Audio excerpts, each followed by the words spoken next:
Hey Glamazons, it's me, and this is a quick recipe video for Cheater's chicken parm. I had some leftover ingredients and I wanted to show you guys what to do with them. So here I just have some pre-done chicken strips.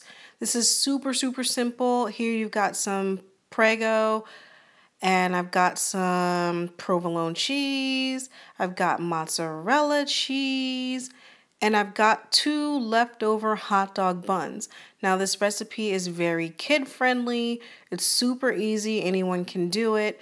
And it's just a great way to use a few leftovers and make a quick meal. You can serve with fries or a salad. So let's get started. So I have the chicken strips here, and I'm preheating my oven here. So you want it at 425, and then you will proceed to bake the chicken strips according to the package. So here we go.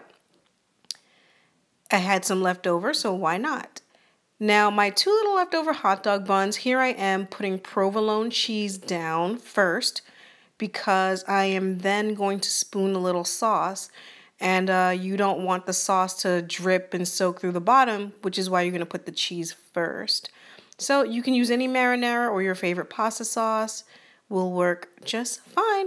So now I'm adding a little bit of mozzarella cheese. Again, these are all ingredients that I had that were left over, and this is totally kid friendly. So now the chicken strips are done, and I'm putting the chicken strips onto the cheese and sauce.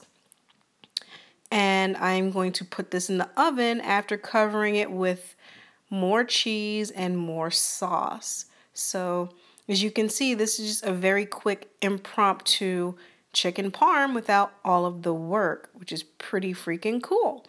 And this is very kid friendly. Kids will love this.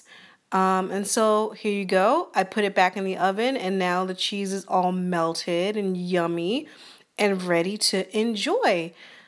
You can't go wrong with this. It's so simple, so tasty. Anyone can do it. Super easy and good for portion control because truthfully, you're only eating 1 chicken strip. So this is the finished product. So yummy. I hope you guys try it. Talk to you guys later. Bye, Glamazons.